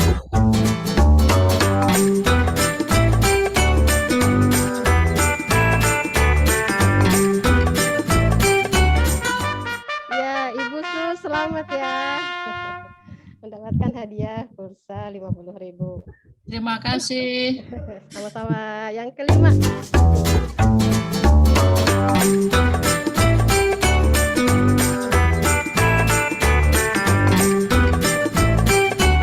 Wah, Mbak Opi dapat nih Mbak Opi. Silakan menghubungi Ibu Ayu. Sekarang yang keenam.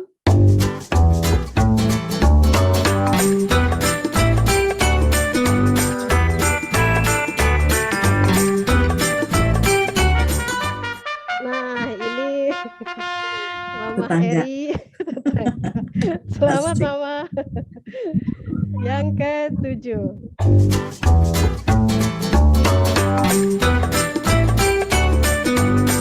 Selamat ya Bu Ayu. Iya, Mama. Ibu Misnawati, selamat Ibu. Ya, yang ke-8.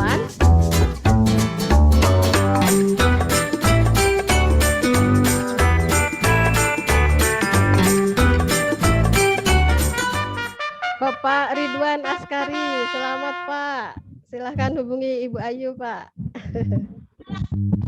Yang ke-9.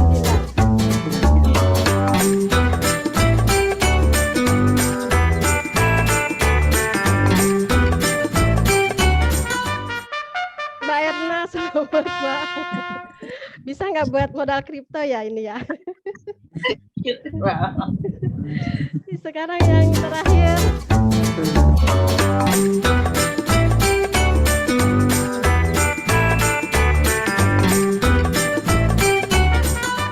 Baik, Bu Nur Azlina yang ke-10 mendapatkan pulsa 50.000. Sekarang untuk 4 orang pemenang mendapatkan pulsa sebesar Rp100.000.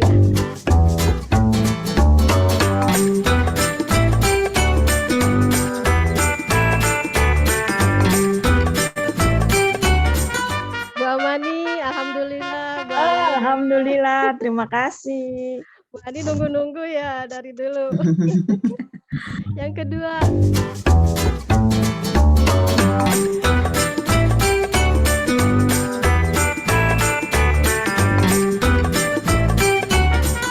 Ibu Rosmini, selamat Ibu dapat 100.000 pulsa. Yang ketiga.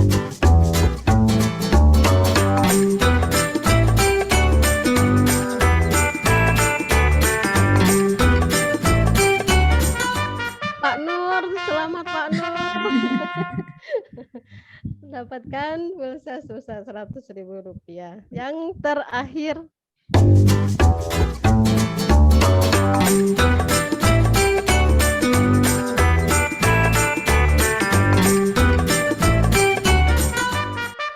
Ibu Yeni Nasia, ada 2 Bu Yeni nih malam ini ya.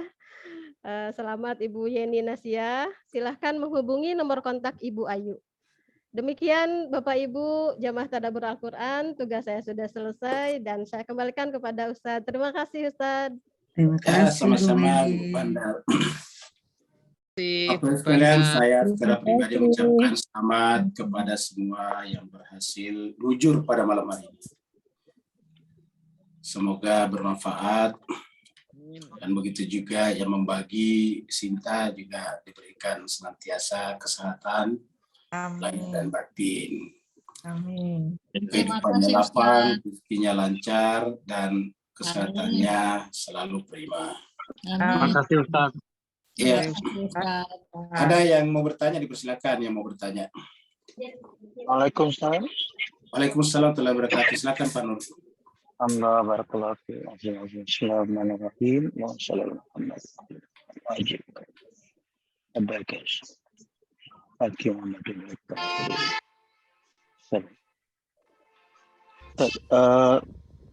Cantumkan satu kaitan antara 23 dengan ayat 30 tadi, bahawa ketika kutiupkan ruhku dalam insan tadi, maka otomatis tak terbantah bahawa fitrah kita telah tertanam potensi-potensi yang menanti kita sampai ke bumi ini, lalu mentajalikan potensi-potensi tadi, dan itu berlaku dengan izin Allah dalam ayat 30. Barakallahu fiik. Afwan semua, terima kasih. Baik, terima kasih banyak Pak Nur. Jadi Bapak Ibu jemaah sekalian berbahagia, kita lihat ini adalah Al-Quran di ayat 23. Inna nahnu nazzalna alaikal Qur'ana tanzila. Kita sampaikan bahwa sebetulnya fitrah kita juga adalah Al-Quran, tapi dalam bentuk potensi. Sedangkan yang diturunkan kepada Nabi adalah Al-Quran yang berada di luar. Jadi ada Al-Quran dari luar melalui Nabi, tapi juga ada Al-Quran dalam diri kita. Tapi Al-Quran dalam diri kita namanya potensi tadi. Artinya apa? Apa yang diinginkan oleh fitrah kita, jiwa kita, yang potensi kita itu sama dengan Al-Quran. Itulah sebabnya Al-Quran tidak pernah bertentangan dengan hasrat-hasrat fitrawi manusia. Selama itu fitrah, pasti tidak bertentangan dengan Al-Quran. Kecuali kalau hawa nafsu bisa bertentangan dengan Al-Quran. Tapi kalau itu adalah fitrah, yang Allah katakan dalam surat Ar-Rum itu, fa'aqim wajhaka lid-dini fitratallah allati fataran nas 'alaiha la tabdila li khalqillah zalika dinul qayyim, itu pasti sama. Yang di surat Al-Baqarah disebutkan dengan sibghatullah wa man ahsan minallahi sibghah. Jadi kalau sibghah Allah pasti sejalan dengan Al-Quran. Karena Al-Quran ini ibarat warna fitrah manusia. Begitu fitrah manusia muncul, pasti sejalan dengan Al-Quran. Kalau Al-Quran kita pelajari dan amalkan, sejalan dengan fitrah manusia. Jadi fitrah adalah Al-Quran yang ada dalam jiwa kita, sedangkan mushaf Al-Quran adalah merupakan fitrah kita yang tertulis di kertas-kertas yang disebut dengan Alkitab itu. Ya, seperti itu. Nah, itulah sebabnya Al-Quran mengatakan, inna nahnu nazzalna 'alaika al-Qur'ana tanzila. Jiwa Nabi tidak bisa menerima Al-Quran kalau bertentangan dengan fitrah Nabi. Ya, maka itulah yang diinginkan Allah dengan ayat 30 di sini, yaitu wa ma tasya'una illa yasha'allah. Apa yang Allah kehendaki yaitu fitrah kita yang disimpan dalam jiwa kita. Yang selalu kita sampaikan di sini, ketika kita akan diciptakan, Allah bertanya, alastu birabbikum, alastu birabbikum. Bukankah aku ini adalah Tuhanmu? Alastu birabbikum. Ketika kita mengatakan bala syahidana, kita mengatakan benar Tuhan. Kitab sucimu itu sama dengan fitrahku. Dirimu itu sama dengan jiwaku. Maka benarlah hadis yang sering dikutip oleh para ahli tasawuf dan ahli tarekat itu yang mengatakan bahwa man arafa nafsahu faqad arafa rabbahu. Man arafa nafsahu, siapa yang mengenal dirinya, fitrahnya, maka ada arafa rabbah, maka dia mengenal Tuhannya. Kalau nafs kita adalah fitrah kita, Allah kita artikan dengan Al-Quran, karena Al-Quran itu adalah dari Allah, maka kita katakan man arafa nafsahu faqad arafa rabbahu. Bisa dikatakan man arafa fitrahu faqad arafa Qur'anan. Siapa yang mengenal fitrahnya, dia mengenal Quran. Siapa yang mengamalkan fitrahnya, mengamalkan Al-Quran. Siapa yang mengamalkan Al-Quran, mengamalkan fitrahnya. Ma tasya'una illa yasha'allah. Jadi apa yang ada dalam Al-Quran kita artikan di sini, kecuali bahwa sama dengan yang Allah kehendaki dalam fitrah kita. Innallaha kana aliman hakima. Karena Allah Maha mengetahui dan Maha bijaksana. Hukum yang Allah tetapkan pada fitrah kita sama dengan hukum yang Allah simpan di dalam Al-Quran. Yang kita sebutkan tadi, hukum yang Allah tetapkan pada diri kita yang disebut dengan hukum akal, sama dengan hukum yang datang dari Allah, namanya hukum syariat, tasyri'i. Hukum tasyri' dan syariat. Itu sama, tidak ada bedanya. Nah, itulah jemaah sekalian berbahagia, makanya ketika kita berislam dengan benar, maka pada dasarnya kita dengan bermanusia dengan benar, berfitrah dengan benar. Siapa yang tidak berquran dengan benar, berarti tidak bermanusia dengan benar. Jadi siapa saja yang beramal, termasuk orang Islam, kalau beramal tapi tidak in line with, tidak sejalan dengan Al-Quran, maka pada dasarnya pasti tidak sejalan dengan fitrahnya. Setiap amal perbuatan kita yang tidak sejalan dengan fitrah kita, hakikatnya adalah menzolimi diri kita sendiri. Berikutnya masih ada pertanyaan? Assalamualaikum Ustaz. Waalaikumsalam warahmatullahi wabarakatuh. Silakan Ustaz. Ya, syukran Ustaz. Insyaallah. Saya langsung aja Ustaz ya, tentang hukum-hukum tadi yang terakhir kita bicarakan Ustaz ya. Dalam Al-Quran itu kan mungkin mohon penjelasannya Ustaz tentang ayat ini gitu. Di surah Al-Maidah, entah ayatnya ayat berapa ya? Wa man lam yahkum bima anzalallah faulaika humul kafirun. Ini banyak yang salah mungkin atau keliru memahami penafsiran ayat ini gitu. Dianggap yang dianggap hukum Allah itu adalah syariat aja gitu. Ini, nah ini mohon penjelasannya Ustaz. Yang saya memahami seperti yang tadi Ustaz sampaikan itu bahwa hukum Allah itu adalah yang tadi 3 itu, hukum alam, hukum akal, dan hukum syariat itu. Gitu. Bagaimana menurut Ustaz? Assalamualaikum warahmatullahi wabarakatuh. Waalaikumsalam warahmatullahi wabarakatuh. Terima kasih banyak Ustaz. Saya kira benar sekali ya. Karena kalau kita lihat ini 3 kali dalam surat Al-Maidah. Ini 45, kemudian 46, terus 48. Ini. Allah berfirman, "Wa man lam yahkum bima anzalallah fa ulaika humuz zalimun." Siapa yang tidak lam yahkum, tidak menggunakan hukum dengan apa yang Allah turunkan. Allah turunkan kan berarti Al-Qur'an. Al-Qur'an berarti fitrah. Fitrah tadi kita lihat cocok dengan 3 hal. Fa ulaika humuz zalimun, mereka zalim. Ya, berikutnya lagi sini juga. Ya, 47 tadi 44 dulu ya. Ini 44 dulu ya. Ini 44, 45, baru 47 nih. Ini 44. Wa man lam yahkum bima anzalallah fa ulaika humul kafirun. Ini kafir ujungnya. Jadi wa man lam yahkum bima anzalallah fa ulaika humul kafirun. 44. Terus 45 tadi adalah wa man lam yahkum bima anzalallah fa ulaika humul zalimun. Jadi 44 kafirun, 45 zalimun. Baru 47. Jadi loncat ke 47. 46 tidak ada ya. 47. Wa man lam yahkum bima anzalallah fa ulaika humul fasiqun. Ya, jadi siapa yang berhukum? Ya.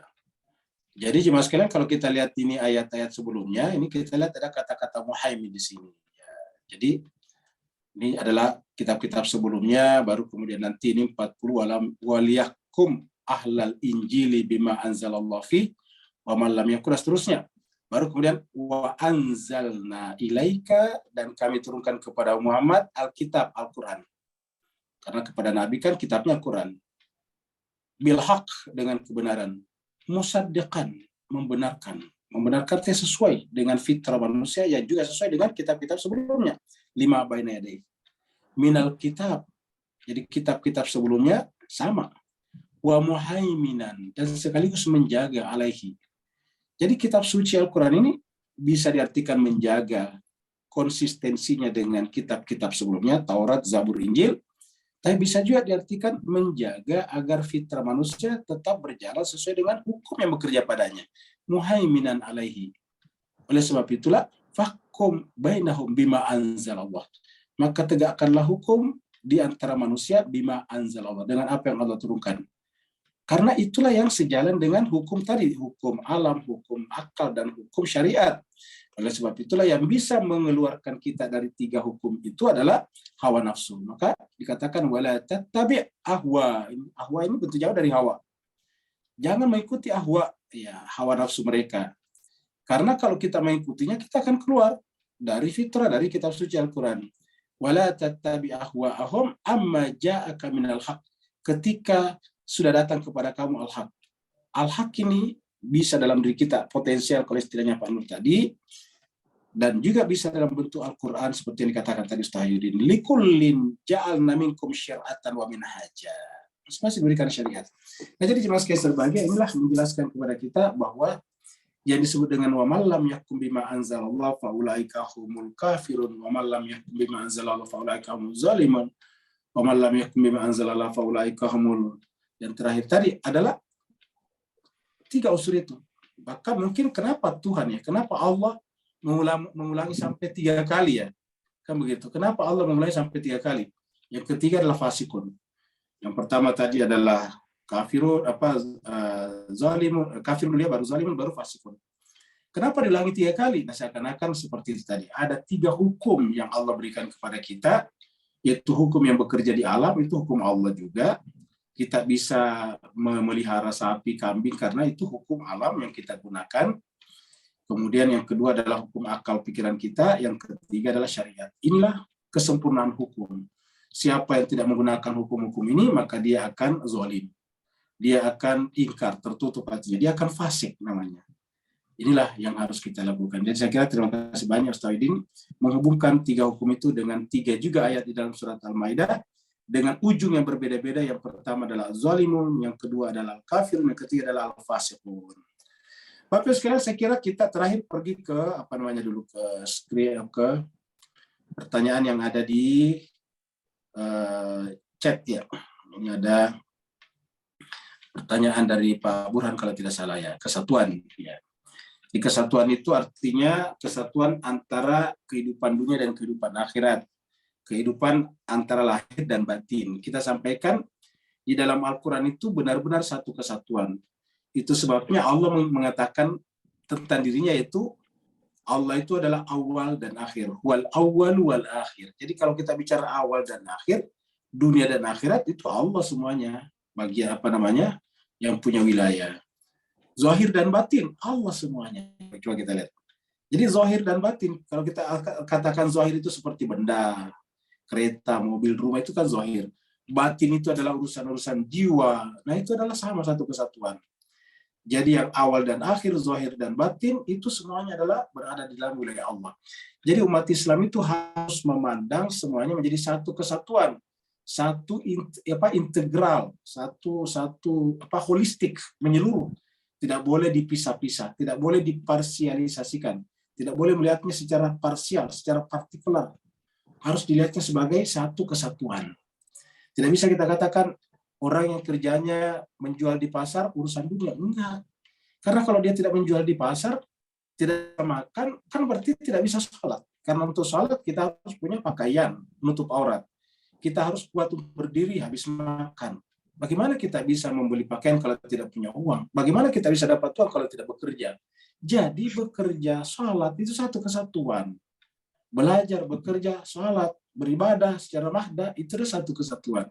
Tidak boleh dipisah-pisahkan. Ya, tidak boleh berasingan kalau istilah Pak Burhan di sini.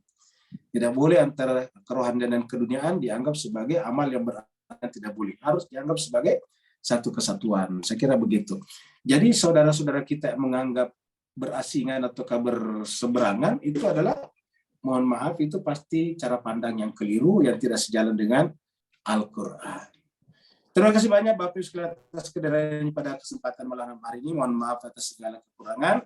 Apalagi malam ini mungkin lebih panjang karena kita ada saudara kita yang berbagi dengan kita. Dan juga kita ucapkan terima kasih banyak kepada Ibu Bandar kita yang telah membantu kita untuk berbagi kepada teman-teman sekalian.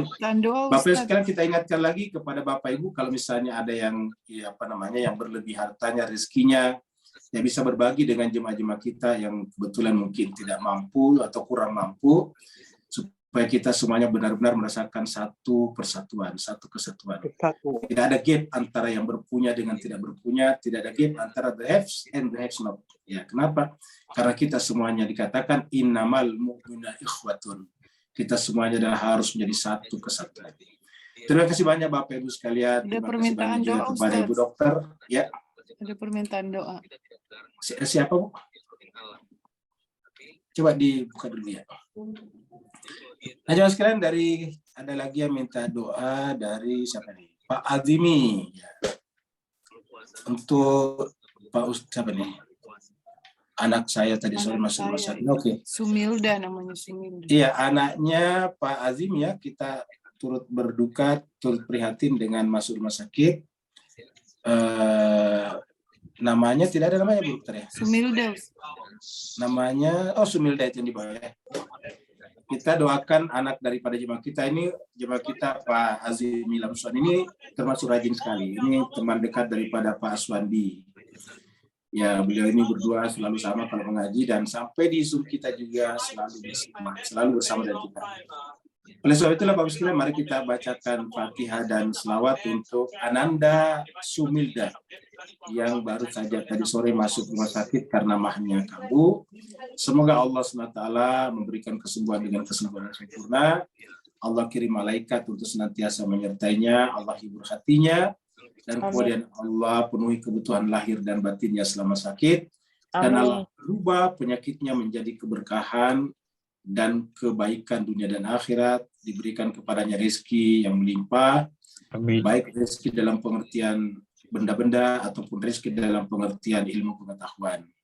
Ala hadimiyah wa likulatin salihah bihaqqi Muhammadin wa ali Muhammad wa bihaqqi Fatimah wa bihaqqi baniha, khususan ya Allah untuk anak kami Sumilda yang sedang masuk rumah sakit, semoga dengan Al-Fatihah dan dengan selawat kamu berikan kesembuhan kepadanya dengan kesembuhan yang sempurna. Al-Fatihah mas salawat. Allah salli ala Allahumma salli ala Muhammad Allahumma salli ala Muhammad wa ali Muhammad. Allahumma salli ala Muhammad wa ali Muhammad. Allahumma salli ala A'udzu billahi Muhammad minasyaitonir rajim. A'udzu billahi Bismillahirrahmanirrahim. minasyaitonir Alhamdulillahirabbil alamin. Arrahmanir rahim. Maliki yaumiddin. Iyyaka na'budu wa iyyaka nasta'in. Ihdinas siratal mustaqim. Siratal ladzina an'amta 'alaihim ghairil maghdubi alaihim waladdallin. Amin. Waalaikumsalam. Assalamualaikum warahmatullahi taala wabarakatuh. Waalaikumsalam. Syukran Ustaz. Terima kasih Ayu. Terima kasih Ustaz semuanya. Terima kasih Ustaz. Syukran Ustaz, syukran. Ya, sama-sama. Bu Ayu, para jamaah semua. Iya, terima kasih. Assalamualaikum warahmatullahi wabarakatuh. Waalaikumsalam. Waalaikumsalam warahmatullahi wabarakatuh. Terima kasih Ustaz. Sama-sama Pak Edi. Mohon maaf lahir batin. Ya, sama-sama Bu Giti, maaf lahir batin juga. Terima kasih Ustaz. Ya, sama-sama Pak Nir, sama-sama Pak Aswad. Pak Ustaz. Selamat Sama-sama Bu Wi baru lama berkelihatan lagi nih. Iya nih Pak Ustaz. Sehat-sehat ya. Diperhatikan loh Bu Wi. Ketahuan deh bolos. Ketahuan Semoga bolos. Semoga Ustaz sehat selalu ya Ustaz. Amin Bu. Oke. Pak Ustaz. Ya, sama-sama Pak Sani. Seluruhnya semoga sehat selalu. Amin. Amin.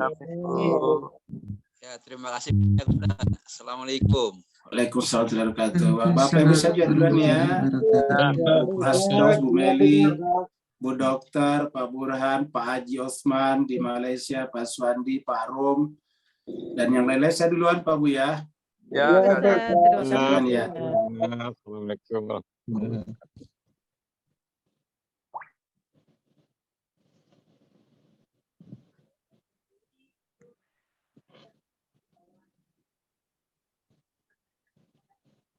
Azimat, jom kita private chat please.